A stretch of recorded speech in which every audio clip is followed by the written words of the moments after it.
100 వసంతాల చరిత్ర కలిగిన సిపిఐ రాష్ట్ర 28వ మహాసభను జయప్రదం చేయాల్సిందిగా ఎన్టీఆర్ జిల్లా ప్రజానీకానికి, రాష్ట్ర ప్రజానీకానికి విజ్ఞప్తి చేస్తున్నాం. ఈ మహాసభ రాష్ట్ర రాజకీయాలలో ఒక నూతన అధ్యాయానికి నాంది పలుకుతున్నది. వేలాది మందితో 23వ తేదీన ప్రదర్శన, 24, 25వ తేదీల్లో ప్రతినిధుల మహాసభ ఒంగోలు పట్టణంలో జరుగుతుంది. మొట్టమొదటిసారిగా 100 సంవత్సరాల చరిత్రలో మొట్టమొదటిసారిగా ఒంగోలు పట్టణంలో సిపిఐ రాష్ట్ర మహాసభలు జరగటం ఇదే తొలిసారి.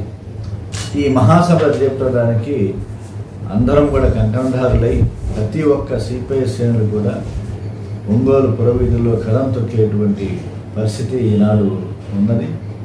ఇప్పటికే కళారూపాల ప్రదర్శన వారోత్సవాలు ప్రారంభమైనాయి.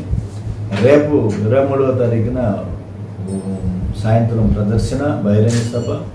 ఈ ప్రదర్శనకు ఎన్టీఆర్ జిల్లా నుంచి, ముఖ్యంగా విజయవాడ నగరం నుంచి 500 మంది ట్రైన్ ద్వారా, అలాగే మైలవరం నియోజకవర్గం నుంచి 10 బస్సులు, తిరువురు నియోజకవర్గం నుంచి 6 వాహనాలు, జగ్గపేట నియోజకవర్గం నుంచి 2 వాహనాలు, నందిగామ నియోజకవర్గం నుంచి 2 వాహనాల్లో వందలాది వేలాది మంది సిపిఐ కార్యకర్తలు ఒంగోలు ప్రదర్శనలో పాల్గొంటున్నారని చెప్పి తెలియజేస్తున్నాం.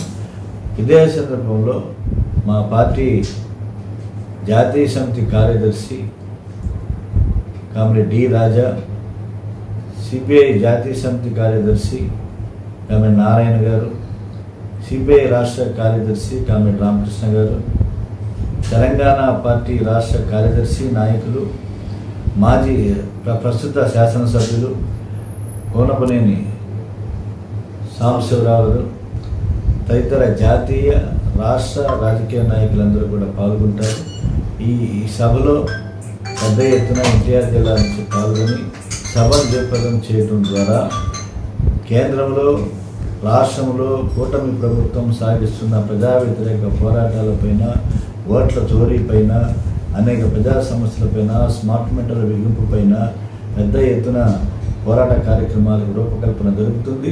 ఒక నూతన రాజకీయ పొందికకి సిపిఐ రాష్ట్ర 28వ మహాసభ నాంది పలుకుతుందని చెప్పేసి నేను మరోసారి తెలియజేస్తూ, మహాసభ 23వ తేదీన జరిగే ప్రదర్శనలో పెద్ద ఎత్తున పాల్గొవలసిందిగా సిపిఐ శ్రేణులకు విజ్ఞప్తి చేస్తున్నాను.